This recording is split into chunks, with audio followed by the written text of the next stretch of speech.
Hey friends, and welcome back to another pottery template tutorial. So today I have a really great beginner level template. This would be a really great first pottery project, but also it's a very flexible template. So you can customize this in so many ways, so you can really let your creativity shine. So first step, as always, is to cut out your template pieces. This template is just made out of 3 parts, and you're going to tape together TB1 so that you have 2. And then this template is also entirely made with a 1/2 centimeter slab. So go ahead and roll out a big enough piece so that you can fit both of your template pieces. Now I recommend to put these pieces in front of the fan for just a few minutes, or you can let them dry out for maybe half an hour. This will help them firm up a little bit and be a little less floppy when you're working with them. If you do put them in front of the fan though, make sure you're flipping it halfway in between so both sides get a little dry.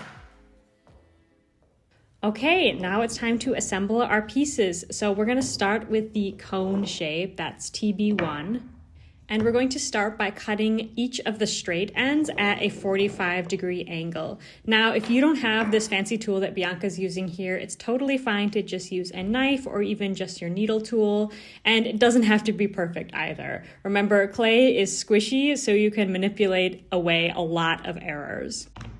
So go ahead and score it with something, again, with a scoring tool or with your needle tool or even just a fork, and you'll want to score both sides.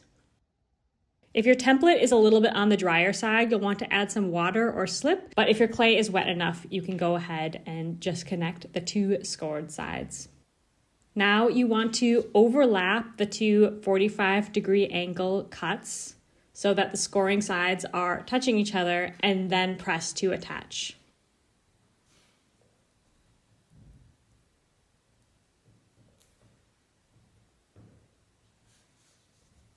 And blend it as much or as little as you like, but don't forget to also blend the inside, because if you're going to want to use this tumbler, you should make sure that there's no crevices for any dirt to build up.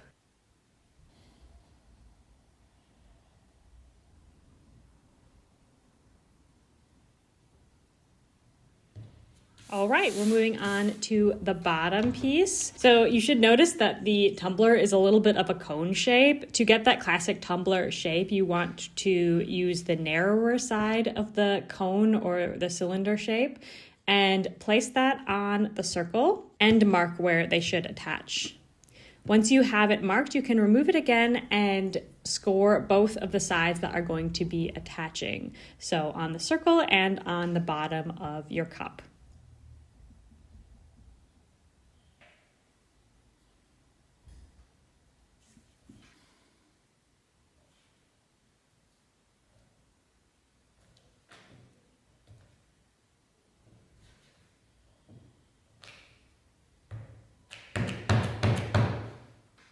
And then make sure it's very well attached. You'll notice that the base is a bit bigger than the walls. This is how I design all my templates. It gives you the most precise edge of that bottom when you attach first and then cut it to size.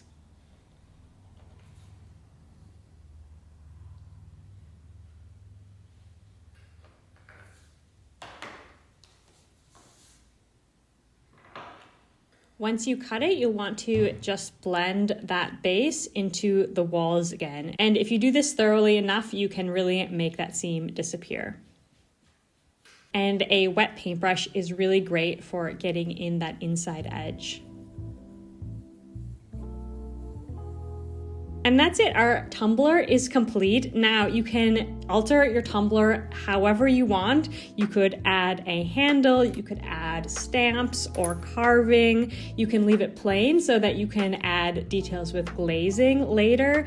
This project is a really great blank canvas project, so you can really, as I mentioned, go crazy, use your creativity, and make a really great custom piece for yourself.